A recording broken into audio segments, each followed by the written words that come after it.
Hey guys, so excited to do this interview here with a good friend of mine, Daniel Sorbera, and who's Skyped all the way in from Hamilton, Alabama.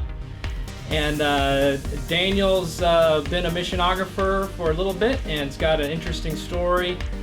He actually went with us to Nicaragua during our last missionographer trip, and God kind of touched his life and spoke to him there, and so we've got some interesting news. Daniel, thanks for joining me. Thank you. Awesome. Ian, thank you for having me. Yeah, so you went with us to the missionographer trip to Nicaragua, and tell me, what was your experience with that?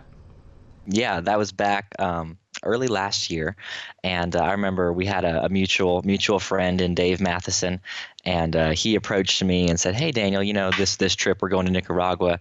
I know Nicaragua's been on your heart, and just kind of seeing if I would like to go." Of course, I was like, "Absolutely, that sounds great."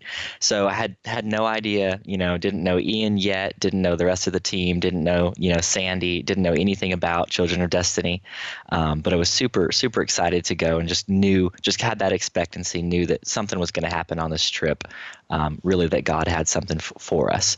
So went to that trip and really just connected with Ian and the other missionographers there.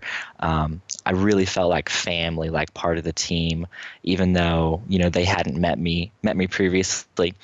And there at the orphanage, I really was just blown away by what God was doing there.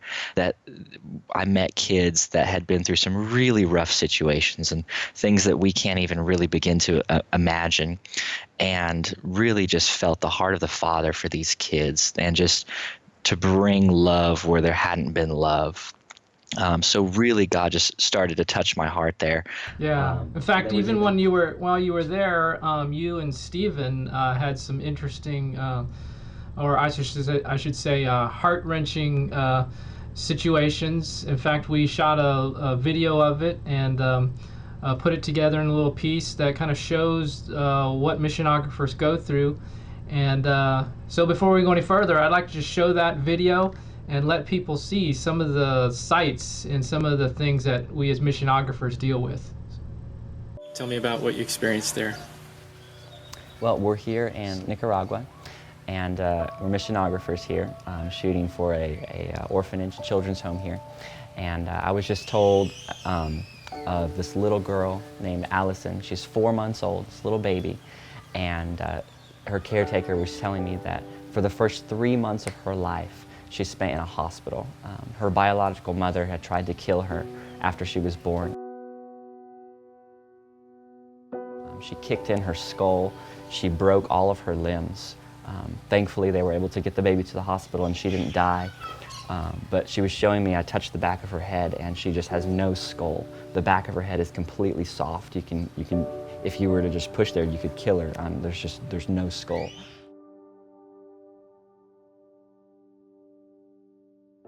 The doctors were saying that she's not going to be able to live a normal life, but we believe that, through the power of Jesus, she will be able to live a normal life.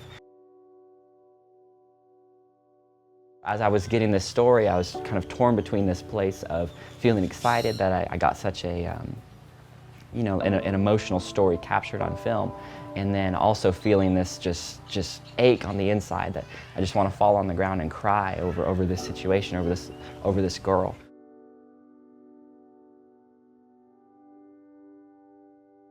Well, I was trying to get Sandy to get an interview with her here on the grounds, and when I went up to try to get her attention, there was a little boy. He was about, I think he's about 3 or 4. He's been here for close to 5 months now. And last night, they were changing his clothes and everything, and he had lifted his shirt, and he has some scars on his chest and on his arms. And they asked him where they came from.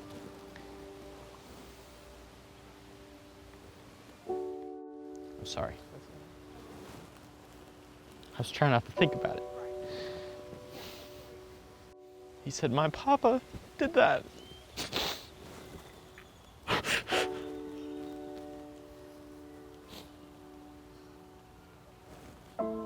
It's just so hard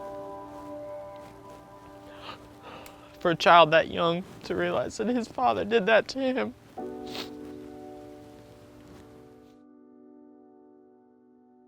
she was trying to show us the scars so we could get it on video. And he's so ticklish that every time they pulled up his shirt, he just kept giggling and laughing, and I can tell that he feels safe here. And that's the best part. I feel like that's something we missionographers have to deal with, is living between this place of capturing just these horrible events and really showing the world what's going on, and in that moment just seeing Christ's love for that situation. So yeah, that's pretty intense, you know, when you see a young child who's you know, has been beaten and abused like that, and that really affected you, I could see. Absolutely. I mean, I myself am a father. I have a 4.5-year-old and a 2-year-old, and my wife is currently expecting. So we're super, thank you. I mean, we love kids. We love the father heart of God. We love his children. And really just to see a young, innocent one like that, just so abused by the people that should have been loving her, just really, man, I just couldn't handle it. Yeah, but on that trip, I mean, just again and again, time after time, I felt Holy Spirit drawing me there, even more so than as a missionographer, and got to know, you know, Josh and Diana Britnell, the missionaries that were there, and really connected with their family. And you know, after we got back from that trip, spoke with my wife about it, and we had really been feeling Nicaragua for many years, and we prayed, you know, for many months, you know, weeks turned into months, and we really just were feeling over and over that we were supposed to move to Nicaragua. And then we reached out to Sandy Britnell and spoke with her on the phone, and she was super enthusiastic about it. I was just like, you know, we feel like we're supposed to be there. You know, what's the next step? What are we supposed to do? And she was very enthusiastic about it. She's like, you know, definitely, we feel like you're an answer to prayer. We've been praying for, you know, this certain position to be filled. We feel like you guys are supposed to do it. And really, this has been such a long process for us. It's been, you know, one yes after another. It's been perseverance. You know, it doesn't happen overnight. Even if you feel called to missions, it doesn't happen in one day. You know, it sometimes there's time involved in that process. Yeah, when Sandy told me that you guys were going to go there and join her, I was like, oh man, that is so exciting, you know, just to see that, because one of our goals as missionographers is to duplicate ourselves, to basically clone ourselves. And so to hear that you are now going over to Nicaragua and going to be helping that ministry over there just brings great joy to my heart, that maybe that we were some small, you know, influence to help that happen. So exciting. Absolutely. And what's really cool also is obviously just loving the children day to day. That's our heart. But also God's put in me this thing for media and for video. And, you know, the missionographer really resonated with me as well. And it's really cool because Sandy was like, hey, you know, we need you there. So basically I get to be a resident missionographer, if you will, and doing, you know, video, pictures, bios for the kids, help getting the kids sponsored. So that's super exciting too, is it's not just, you know, loving on the kids, which if there was nothing else, that would be enough. But also I get to use this talent for video and for media to serve this mission as well. So we're super excited about that as well. Yeah. So one of the things I want to say to the people who might be watching this, who actually pray and financially support missionographers, is that it's a worthy endeavor, because not only are you, when you support a missionographer, you're not only helping that missionographer, but you're also in turn helping that missionary that they're working with. So basically any prayers and funds that come in is like a 2-for-1 deal. So that's always exciting. So you're going to be in Nicaragua for how long, and what specifically will you and your wife be doing? I know you said you're going to be doing some videos and stuff. hmm So at first, we have made a 1-year commitment. We'll be flying down on May 6th. We already have our plane tickets. All our plans are set. We'll be flying down on May 6th. At first, we made a 1-year commitment, and then after that year, we'll see how it goes. We'll see if Sandy wants to have us longer, or if we feel like we're supposed to stay longer. But really, this is a lifestyle for us. We've felt cross cultural missions. Really for our entire lives before we even met each other.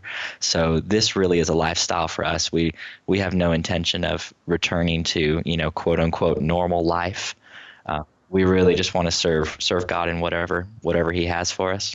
Yeah. So how does that, I mean, isn't it awesome that you can use your talent and the thing that you love to do, and then you can use it to serve God and serve others, around the globe? Isn't that incredible, to realize that you don't have to just be totally work in an environment that you hate, but God gives us the opportunity to do what we love to do. Absolutely. And I think too, it's key not to waste and not to despise the season you're in. For the last 6 years, we've been getting equipped, we've been getting ready, but I've been working a regular 9 to 5, but I think it's key to be faithful in the little things. And then, you've proven that you're able to do exactly what God calls you to do when you're faithful in the little things. So, I mean, for us, when we're there, it may look mundane from day to day. We may be driving the kids to school. We may be washing dishes. We may be making sure the kids brush their teeth before they go to bed, But, in that, we believe that even as we walk down the halls of the place, we're going to be praying for these kids. And even in the mundane, we're going to be showing them the love of the Father. So, absolutely, I totally agree with you. But, you really don't have to do like some amazing, spectacular thing for God. Like even in the mundane, you're living that and you're impacting lives. Yeah. So and it's an honor to be a part of his plan in that. Yeah, and even if your service is, cleaning bathrooms, you do it to the glory of God, But one of the things I want to encourage and challenge you to do while you're there is to start training your new missionographers. And some Nicaraguan nationals to learn how to produce video. And one of the things I try to teach our students is to basically train your replacement, because until you have done that, once you've done that, then God has given you the opportunity to go somewhere else, and do other things. So so excited that you're going to be taking this leap, and I know it is quite a leap. Like you were mentioning before we started recording, that it's a big difference from a short-term missions trip to a year-long commitment. Definitely. And I know your kids have got to be excited. Are they looking forward to the trip? Absolutely. We actually got a chance last August to go as a family. So Priscilla and I and the girls got to go, and they had a blast playing with the kids, and even to see Bethany, my 4-year-old, even to see her heart for missions is really just, it humbles me to see that she already understands the lost. She already understands souls. She already understands the love of the Father. So to even see that she's already missionally minded is just blows me away, that even at that young, that she already loves these kids. So they're super excited. We're excited to see them grow in that environment and really see them blossom there. Yeah, awesome. So one of the things I want people to realize is that you and your family are a good investment. And how can people get connected with you, pray for you, and financially support you? What ways can they connect? We're going with Globe International. So if they go to globeintl.org and click on the Missionaries tab, we're there under Central America, Nicaragua. They'll see our names and our page there. Our email address is there. You can contact us through there and get on our mailing list. We'll be sending out a newsletter every month. As well, you can contact us through there, and we're going to set up a website where we'll be posting some videos, pictures, blogs, things of what's going on and what God's doing there. Also on the Globe International website, you can give financially if you feel so inclined. And Globe is an awesome team to go with. It is 501c3. All your giving is tax deductible, and really just solid people to go with. So we're really honored to be able to go with that group. Awesome. And what would you say to a young person who is thinking about, hey, I loved working with media and it would be cool to do missions work? What would you say to them? I would say just do it. What do you have to lose? God didn't necessarily call you to sit on your bum all day. Right. I'm of the mindset that I think you should just go on a short-term trip. Hit up Ian, go to his MTA Academy. Go on a short-term trip and see if that really resonates with you, and that's really what you feel like God's calling you to do. I would say just do it. You have nothing to lose. You're not going to damage the kingdom by stepping out in faith. Exactly. Well, awesome, Daniel. Is there anything else you'd like to say or add? I would just like to say, just to Christians in general, if you're watching this, you consider yourself a believer, like I would just inspire you just to pray for missions, to go look up a local missionary, contact them and tell them you're praying for them. This is God's plan for the earth, to love the whole world. You don't have to love the entire world. You can just love one person. But so I challenge you to pray for missionaries that It's super important, and really your prayers are very important when we're out there on the mission field. So I would just challenge you to do that. Okay, awesome. Well, thanks everybody. Thanks Daniel for joining us, and hope this is inspiring and challenging you who are watching it to get out there and serve. You never know how God can use you until you step out. And until the next time, this is Ian. Go to missionographer.com if you'd like to learn more.